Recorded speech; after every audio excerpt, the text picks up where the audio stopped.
Hey guys, it's me Javi from One Perfect Angel. I'm back, and in this video I'm going to be reading a book, and the book is Minnie the Minx. So basically this book is Minnie the Minx in Trouble is a Girl's Best Friend. So this book is a Beano book, and now I'm going to be describing Minnie a little bit. So basically by the word minx you automatically guess that it's going to be like some type of mischievous book. And over here in the cover, Minnie looks all sweet and nice, but no, she's not like that. She's actually naughty and mischievous and a little bit dumb. So now I'm going to be reading the back of the book. So there are 3 stories in this book: Bad Dad, Fright Farm, and Pirate Pest. So these are 3 amazing stories from the Mistress of Mischief. So now we're going to follow the Mistress of Minxing through a maze of mischief and mayhem. I'm going to start reading. Bad Dad.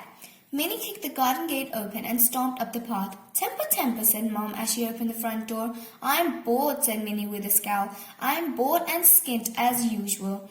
"When I was young, we used to play with sticks and stones and think ourselves lucky," said Mom. "When I was young, we used to do chores like washing cars to earn money," Dad added. "I didn't think they had cars when you were young," Minnie retorted. Dad shook his fist at her, but Minnie didn't notice. Dad had given her an idea. "Maybe I could do a few easy chores for a little bit of dosh," Minnie thought to herself. "Not car washing, that's too much like hard work." 5 minutes later, Minnie had designed a big poster. She went out to the street and stuck it to the lamppost. So over here we've got the poster. So the poster says, "Odd jobs wanted, no job too small, no hard work, no car washing, no heavy shopping, and no soppy jobs." Minnie stepped back to admire her poster and trod on her next-door neighbor's foot. "Yowee!" yelled Mrs. Richards, hopping around. "Minnie, why do you have to be such a minx? I'm going away for the weekend and I still have so much to sort out, and now I have to do it with a limp." Minnie noticed that Mrs. Richards was carrying a suitcase. "Do you need any easy jobs doing while you're away?" asked Minnie.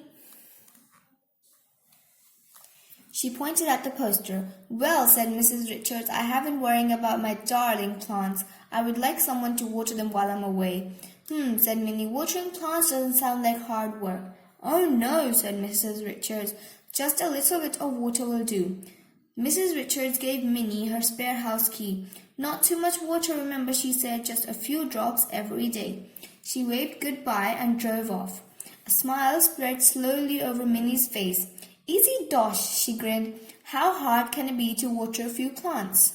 So Minnie's grinning mischievously. So now I'm going to carry on reading.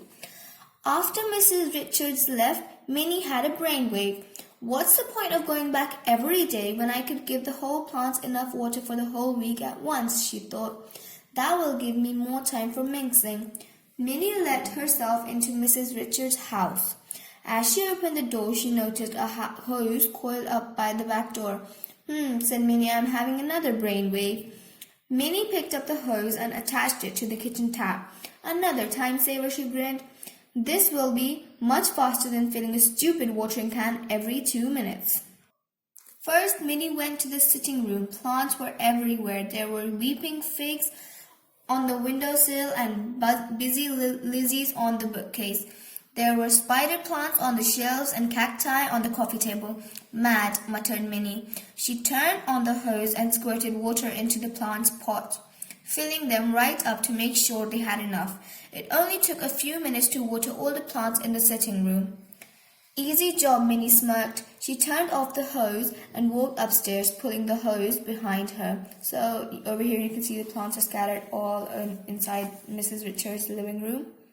But the hose wasn't quite long enough. As Minnie walked upstairs, the hose came off the kitchen tap with a loud pop.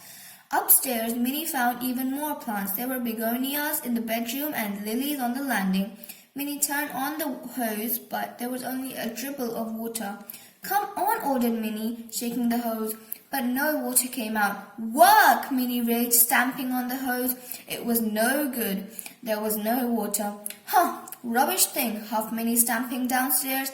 "I'll just have to use the stupid watering can after all." She raced downstairs and jumped down the last 3 steps. Splash! The whole of downstairs was covered in water. Minnie ran into the kitchen and turned off the tap. She filled a watering can from a puddle by the fridge and went upstairs to water the plants. Then she locked up the house and left Mrs. Richards' key under her mat. "That's a good job done," said Minnie, rubbing her hands together in glee. "The water is bound to disappear before Mrs. Richards gets back. Now all I have to do is wait for Mrs. Richards to come home and collect my dosh." On Sunday evening there was a loud knock on the door. It was Mrs. Richards. Her face was a very funny color, and when she saw Minnie, she started to steam. "Have you come to pay me?" asked Minnie. "Pay you?" shouted Mrs. Richards. "My house is flooded and all my plants are dead from overwatering.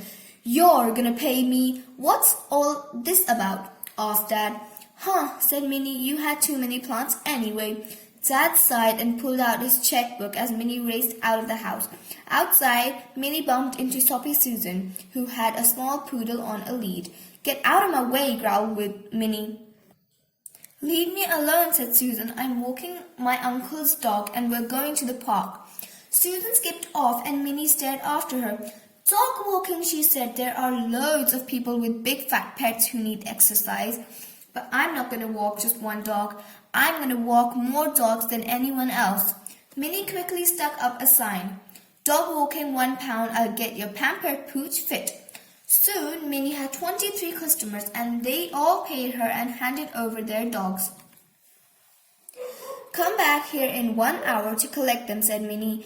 As they hurried off, she rattled the coins in her pocket and looked at the dogs. There were dogs of every size, color, and breed. There were good dogs and bad dogs. There were loud dogs and quiet dogs. "Come on, you mutts, we're going to the park," said Minnie. "Walkies!" The dog leapt into the air and started to run. Minnie raced along behind them, holding on to the leads with all her might. The dogs were tough and determined, but so was Minnie. No matter what they did to shake her off, she hung grimly on to their leads as they raced towards the park. "Right, you horrible hounds," Minnie yelled, digging in her heels and grinding the dogs to a halt. "We're gonna go down by the pond and the ice cream van." She rattled her coins again and licked her lips. But before she could turn left to go to the pond, she felt all the leads go stiff. The dogs were suddenly silent, staring at a tiny dot that was walking towards them through the park. Minnie strained her eyes as the dot grew slowly bigger. It was actually 2 dots. She could see red and black stripes, wiry black hair. "Oh, it's only the menace," realized Minnie. And Nasher howled the 23 dogs in terror. They leapt in every direction to escape from the dreaded tribe hound, and there was a loud snap as 23 leads broke at the same time. "Come back here," Minnie bellowed as they flew off in all directions, but it was no use. Minnie was left with a handful of broken leads. Over here you can see Minnie is left with a handful of broken leads.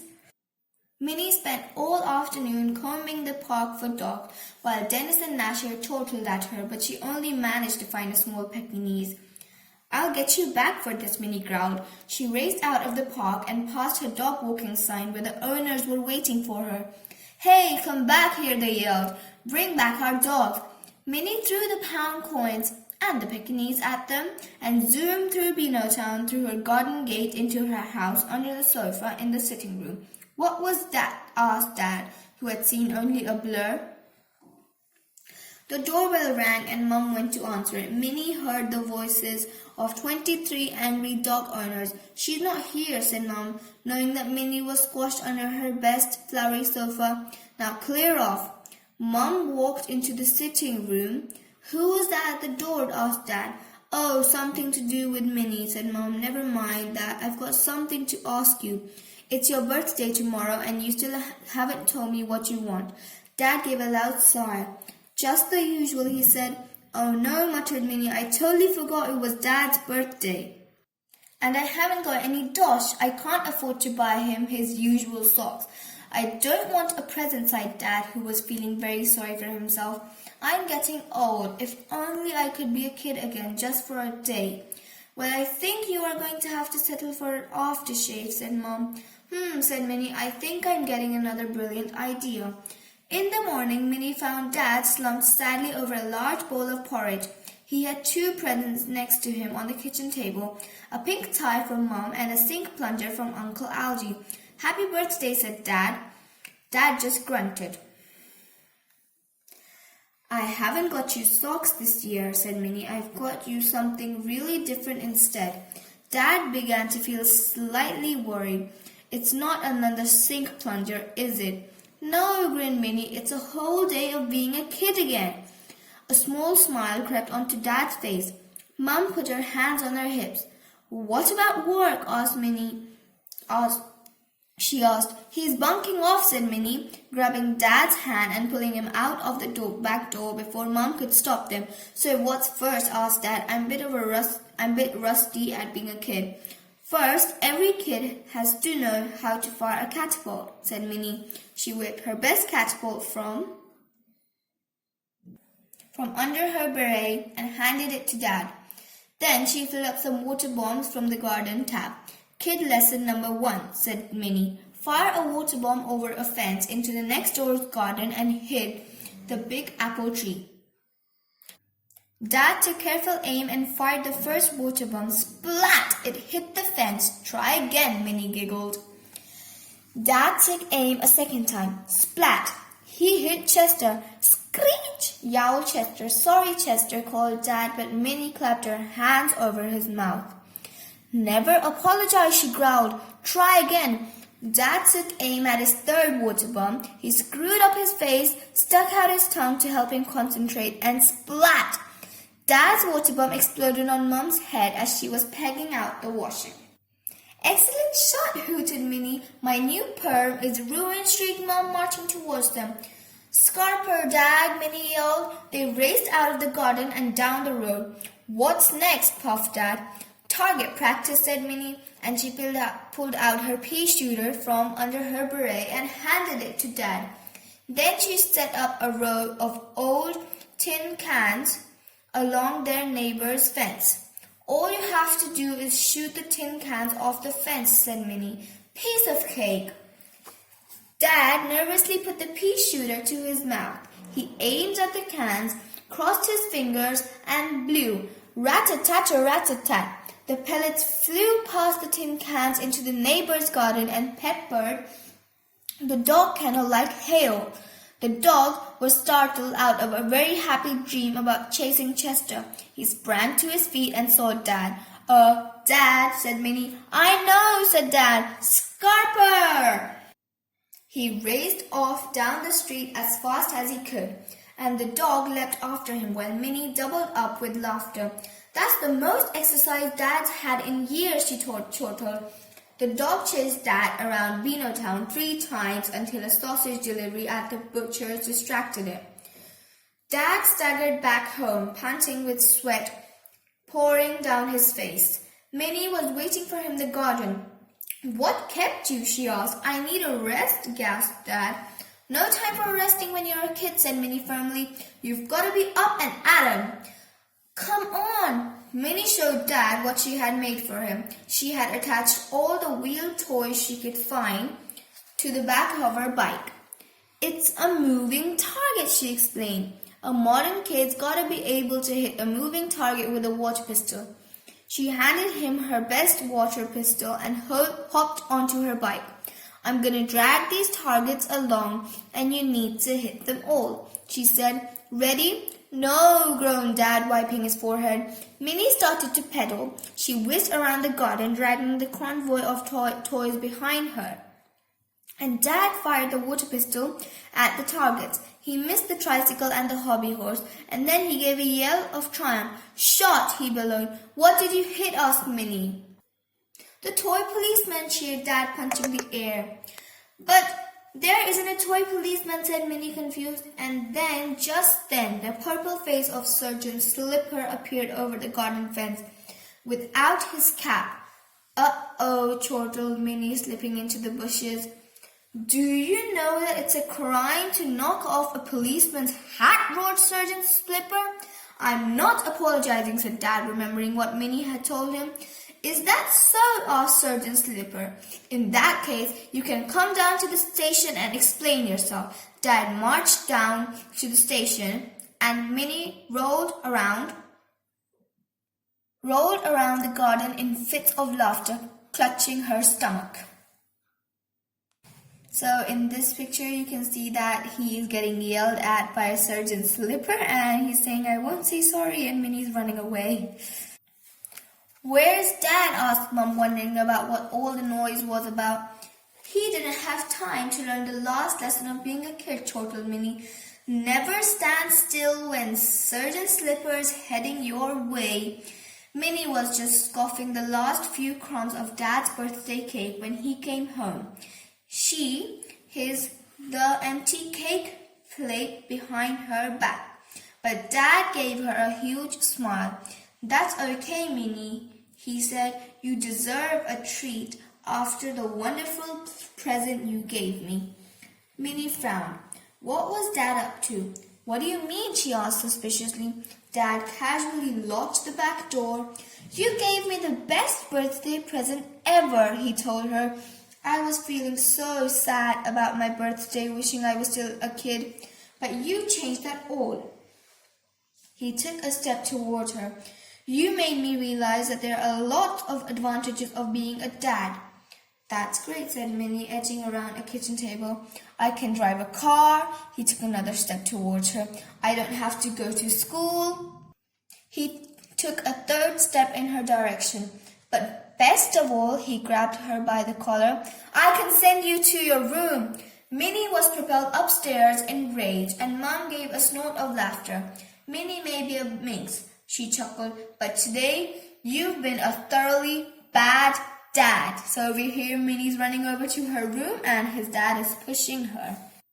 So that was the first part of Minnie the Minx in Trouble the Girl's Best Friend, Bad Dad. So I extremely liked it. It was full of minxing and mischief, and Minnie was actually told off quite a couple of times. So I'm going to be reading the other two stories in my next video. If you like this video, please like the video and subscribe to my channel. Thank you for watching my video. Bye guys. Bye bye.